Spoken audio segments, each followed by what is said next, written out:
কায়াকল্প স্বাস্থ্য দপ্তরের স্কিমে কেন্দ্রীয় সরকার থেকে স্বচ্ছ ভারত অভিযান 2023-24 অর্থ বছরে মহকুমা উত্তরের প্রতিযোগিতায় সাবরুম মহকুমা হাসপাতাল 96.14 পয়েন্ট নিয়ে প্রথম স্থান দখল করেছে। রাজ্যের বিভিন্ন জেলা স্তরের প্রতিযোগিতায় ধলাই জেলা হাসপাতাল 88.01 পয়েন্ট নিয়ে প্রথম হয়েছে। কমিউনিটি স্তরে প্রথম হয়েছে মোহনপুর প্রাথমিক স্বাস্থ্য কেন্দ্র, মোট নম্বর পেয়েছে 72.5। প্রাথমিক স্বাস্থ্য কেন্দ্রের প্রতিযোগিতায় সাবরুমের রূপাইছড়ি প্রাথমিক স্বাস্থ্য কেন্দ্র 94.4 নিয়ে প্রথম হয়েছে। বিজিত সব স্বাস্থ্য কেন্দ্রকে আর্থিক অনুদান দেওয়া হবে। নমস্কার, আমি ডক্টর নিপেন্দ্র রিয়াং। আমি বর্তমানে সাবরুম সাব ডিভিশনাল হসপিটালের SDMO পদে আছি। আজকে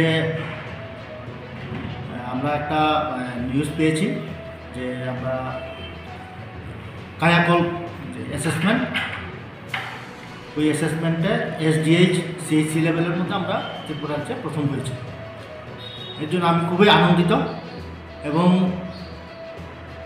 সবাইকে, আমাদের হসপিটালের স্টাফ, সেই সুইপার থেকে শুরু করে ডাক্তার, স্টাফ নার্স, যারা অফিস স্টাফ, সবাই মোর দেন 100% সবাই এখানে কাজ করেছে। Report FM 24।